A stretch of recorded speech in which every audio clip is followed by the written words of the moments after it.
Hi everyone, my name is Benjamin. I'm from the HR department here at GSS. Today we're just going to be discussing the HCM To Go app, how to navigate ourselves through it, as well as the different options that we have on the app.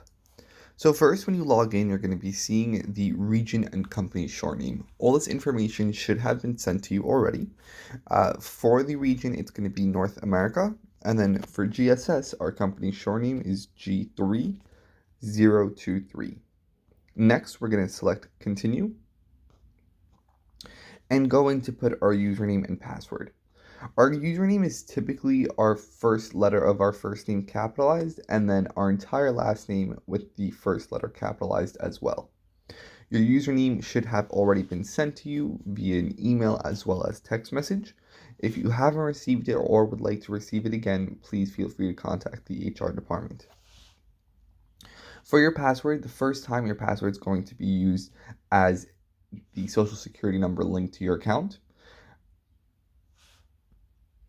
And then afterward, it's going to be the password that you set for yourself. Again, if you forgot your password, please make sure to contact the HR department or your area manager and they'll be able to reset it for you. At the password, we're going to be putting it in. Please make sure to note that both the password and the username are case sensitive. Once we put it in there, it's going to ask us to configure our account. So we want to make sure that whatever it is that we have, whoever's entering to the account is the correct person. So you can either do this via text, voice, or email. We're going to be choosing text message just because it's the easiest option to get into.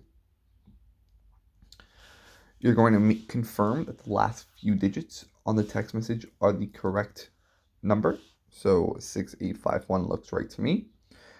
And I'm going to be selecting send text message.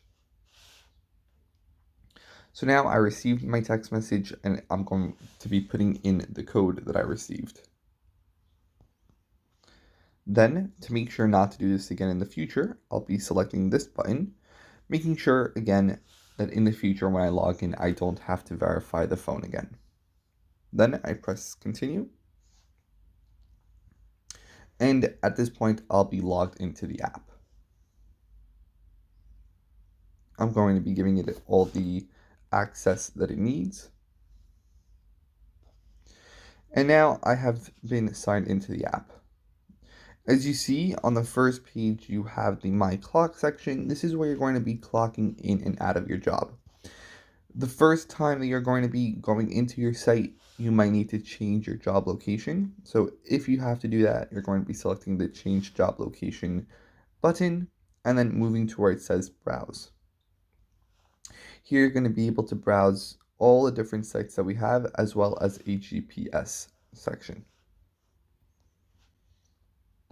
Next, on bottom, you have your mailbox. So these are different notifications that were given to you, as well as any announcement that GSS might be posting. It is extremely important to check the app daily as announcements are being posted, and we expect our employees to be able to read them and understand them in a timely manner. For this app, besides for this main login section, we also have two other sections that we want to focus on. Those are the hamburger menu on the side over here. This contains all your information. So whether it's going to be the My Time section that has your timesheets, the schedules that has your schedule, benefits, and most importantly, the My HR section. The My HR section is extremely important to note for multiple reasons, one of them being the HR action section. This section allows you to complete paperwork that's needed or required of you. So for example, let's say one day you forgot to clock in and you need to change the clock in or clock out, you're going to be completing a clocking alteration request. This request is pretty simple. You're just going to be filling in the information over here, and where it says signature, you're going to be signing using your password. Additionally, you also have demographic information if you need to change that, as well as direct deposit if you need to change your direct deposit information. Incident reports, which has been discussed in your training, is something that you're going to need to do in case any incident arises. Make sure to complete all 4 pages. Finally, if you need a verification request, you're going to be putting it in over here. as well as any other type of paperwork is typically done here. Another reason why the HR action, the My HR section is important is because it contains all your forms. So if you have a W-4 form, you're going to be putting it in over here. So let's say I need to complete a new W-4, I'll be doing it through here. Additionally, to check your W-2s, your I-9s, or really anything else, again, it's going to be done through this section. Finally, we have the other few tabs which you are going to be using. So the My Pay section is going to have your pay history and your pay stubs. The My Career is going to have performance reviews, so any kind of incidences.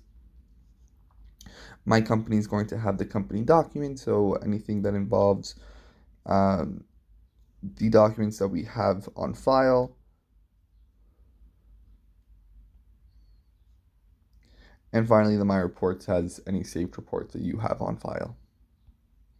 So this is one important tab. I definitely recommend everyone checks it out and starts playing with it just so you are aware of the different services that we have on there. Next,